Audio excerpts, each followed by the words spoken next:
Let's talk about birthday babies for a little bit.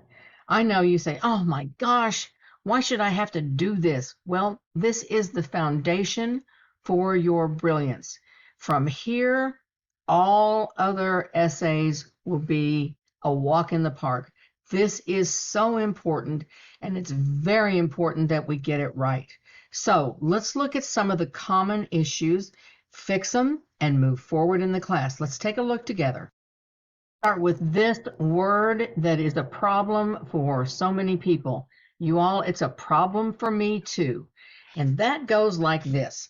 I want to make a point to my reader and I want to emphasize something.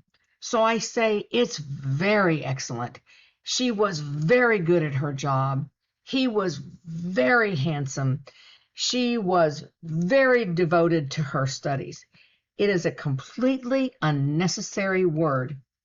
What I want to do is find the word that absolutely fits rather than relying on a word that means basically nothing. So let me try to find something that makes this point better. 7 years old, when I was 7 years old, I wrote a letter to the newspaper asking them to give my parents a special award for excellence. Okay, I gotta still have a problem because I'm using this vague them. So let me fix this. Be right back. 7 years old, I wrote a letter to the newspaper asking the editor to give my parents a special award for excellence. Do you see how much better that is than trying to say very? If I use the word very, I expect the reader to be able to place a value. I never want to make my reader have to place any kind of value. I want to illustrate what I'm saying. That's still formal English, but it allows my personality to come through, and it shows that my parents were wonderful parents without having to use, I'm going to call it a lazy word, and I've used it myself. Let's look at what's next.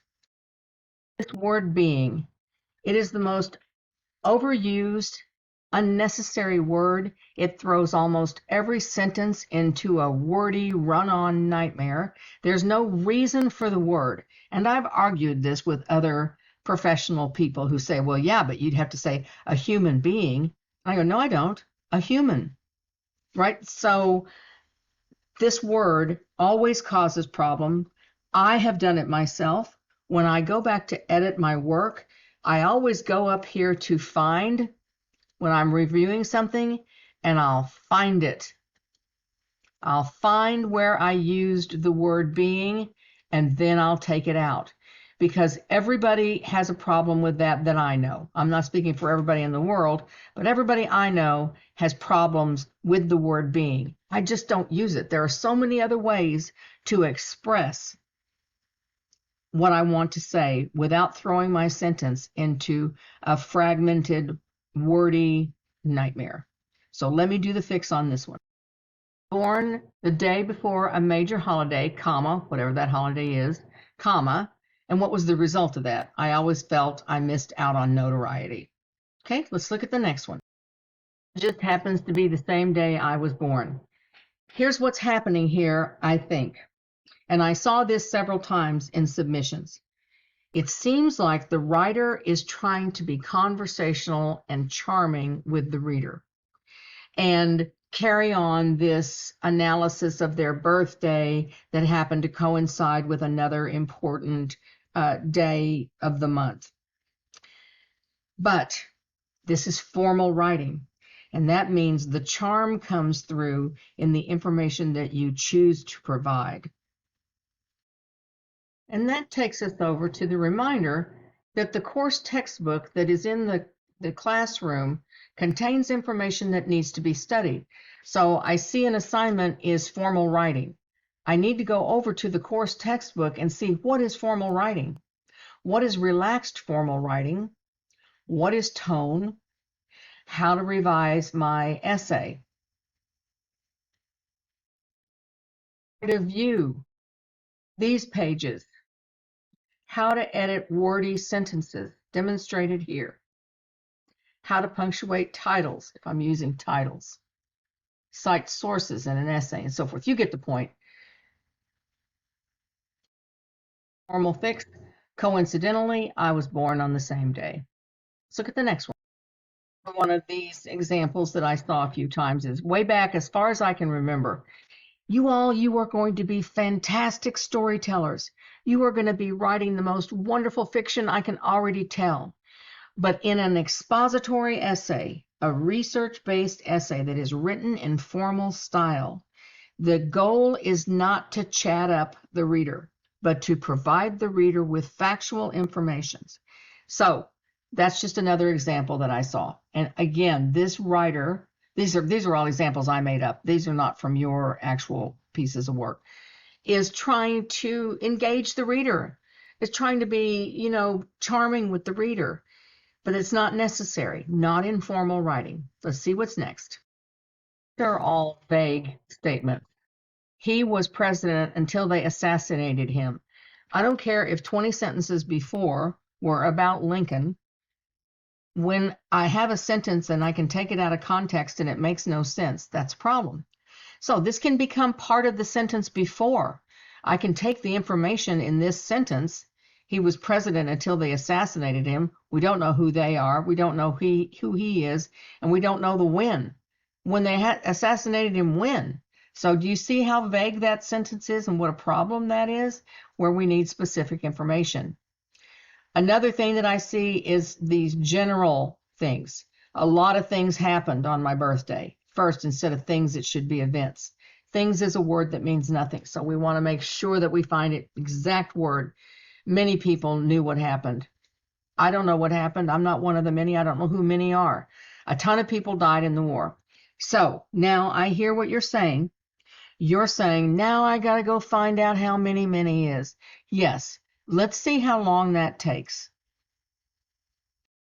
Again, how many people died in the Vietnam War? Skip past Wikipedia. I can't use it anyway. Here we have National Archives. That is a vetted resource. Let's go right here. Let's click it.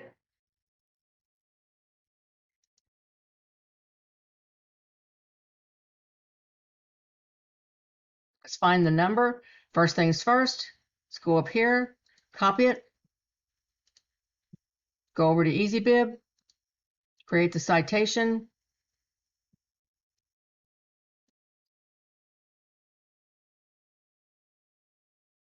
Cite it. There it is. I don't need anything more. Now it's in my list. Go back to my article that I found. My article, go down here. There's the number. Go back to my paper. The National Archive, 58,220 soldiers died during the Vietnam War. And then I'm just going to put the archives. I don't want a long citation here, just so the reader knows that the reader could go to the Works Cited page and see the full citation for this. Now, what about this, where I just want to generally say, a lot of things happened on my birthday. That's what I would say conversationally. Let me put that into formal language. In fact, I'm going to put all of these into formal language, and then I'll show them to you right quick. So, known as Honest Abe, Lincoln was president until his 1885 assassination. See how I just edit as I go? A lot of things happened on my birthday. Instead, remarkable events took place on the same day as my birthday. Do you see that? Remarkable events. I don't need to tell the reader how many remarkable events. The reader thinks, now I'm going to learn about some of those remarkable events. I didn't place a value or ask my reader to anticipate a value. I noted the nature of the events.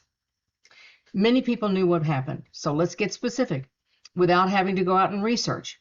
My parents and their friends all knew what happened. My infamous uncle was not a well-kept secret. Do you see that? It's factual. We get to play a little bit with punctuation, and that we get to have a dash, which connects the two phrases together. And then, of course, you saw this ton of people situation. Okay, let's look at the last set of issues. Last things I'm going to go over, and then I'm done. So people wrote things like, it was a pretty good birthday party. Okay, so now I expect the reader to know what a pretty good birthday party would be. Let's say that my reader has never had a home and they don't know what it's like to even have a birthday party. How would they know what a pretty good birthday party was? Let's say that somebody that's reading this is from an extremely wealthy family and their birthday parties include live tigers and circuses and all kinds of things. What would to them what would a pretty good birthday party be? Do you see? You need to be specific. Add another. You don't even need this it business. My birthday party was. Add something that happened. Balloons decorated the room as I entered and was surprised. Whatever. The weather was nice. Same note. How do you expect the reader to know what nice is? If I live in Alaska, my idea of nice is different than a person who lives in Texas. You need to be specific. This is another thing. Using like this vague they say a stitch in time saves 9. Who are they? Who are these magical they people? There is no vague they. You find a way to use that same quote. I paid no attention to the adage, a stitch in time saves 9. Or the adage, a stitch in time saves 9, made no sense to me, right? So you don't put this in, you're directing the reader to understand who said something. A ton of people died in the war. We already went over that. Lincoln's wife's name was Sarah, and she loved him so much and really supported him. What does that have to do with your birthday? That has nothing to do with your birthday. This was a very short essay. And so when it's in part of the directions, when you relate, your thesis is interesting things or events that took place on your same calendar birthday. That's the thesis. So going off on tangents and telling me all kinds of information that has nothing to do with your birthday, a little bit of information about the person, about the event, about what took place, that's fine. But some people wrote an entire 8-sentence paragraph on something that had nothing to do with their birthday. So remember, when you write, and I do this too, I get verbose. I write lots of words that weren't necessary. And the thing to do is to make sure that when I'm typing, and there's a picture of me somewhere, and on my typewriter taped right over my head is the thesis statement. And that helps me when I'm doing the outline. It helps me when I'm writing. It helps me remember that everything needs to relate to that thesis. So that helps avoid overwriting. Overwriting is this kind of thing where I'm adding in something that has nothing to do with the point that I'm making, which is that maybe my thing is that Lincoln died on the same day on the calendar as my birthday. And that's what I'm going back to. I can say what happened on that day because that's about the day. I can say where he was on the day because that's the day. But going off and saying a bunch of stuff about this doesn't add anything to the thesis. So let's work on those things. This is the last experience that you have of an assignment that can be rewritten. It's due Wednesday by midnight or Wednesday by noon. Well, make it Wednesday by midnight. I'll grade him Thursday morning. All right, so make sure we get this one right. This is the foundation, guys.